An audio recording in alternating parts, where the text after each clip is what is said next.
The third major consideration is spatial projections and coordinate systems. There are two major coordinate systems, geographic and projected. Geographic coordinate systems will use three-dimensional spherical surfaces to define locations on the Earth. A geographic coordinate system will include an angular unit of measurement, a prime meridian, and a datum based on a spheroid. So figure 1.1.41 over here is an example of the basic concepts of a geographic coordinate system. A point will be referenced by a longitude and latitude value. Longitude and latitude are angles measured from the Earth's center to a point on the Earth's surface. So an example of a geographic coordinate system is the NAD 1983.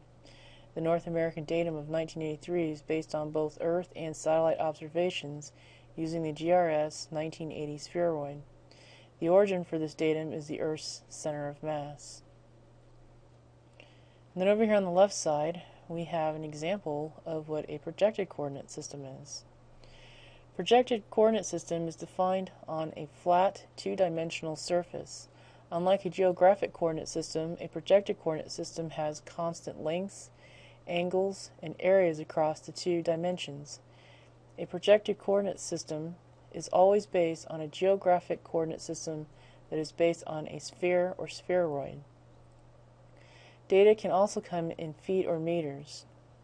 If the option exists, you can select the units you would like your data before downloading.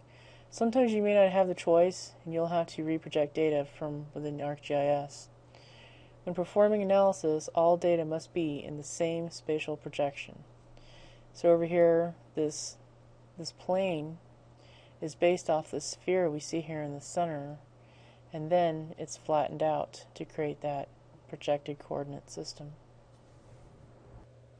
As mentioned before, data comes in either geographic or projected coordinate systems.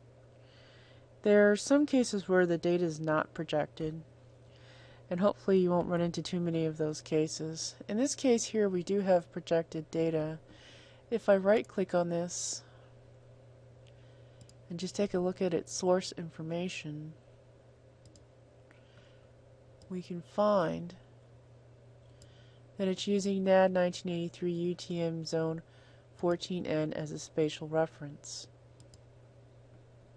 To understand exactly what that means, I'm going to go up here to File and go to ArcGIS Online. And I'm just going to type in the words UTM, the letters UTM, and then search. And this first one here says World UTM Grid. I'm going to go ahead and click Add so that gets added to my data frame. It takes a little while. Once it's done downloading, you'll get this little prompt here, and it's saying that the grid doesn't have a spatial coordinate system. That's okay. I'm going to go ahead and click Close.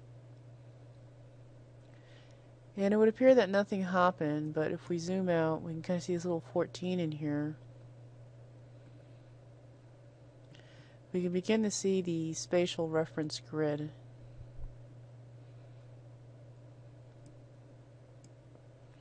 So our site, which is this little dot over here, is located in this 14 column.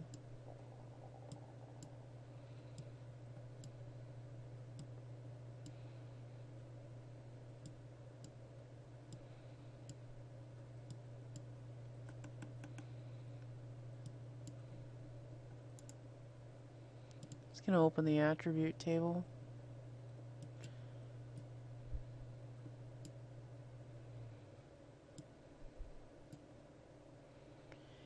And I'm going to use the identify tool, and I want to identify that square. It says World UTM Grid 14. So this is the grid in which GIS uses to locate data in reference to other data. As this data is using the UTM coordinate system, this is how it's able to know that this piece of data is located here. Well, let's just say that you're using the NAD coordinate system. So let's go ahead and do a search for NAD.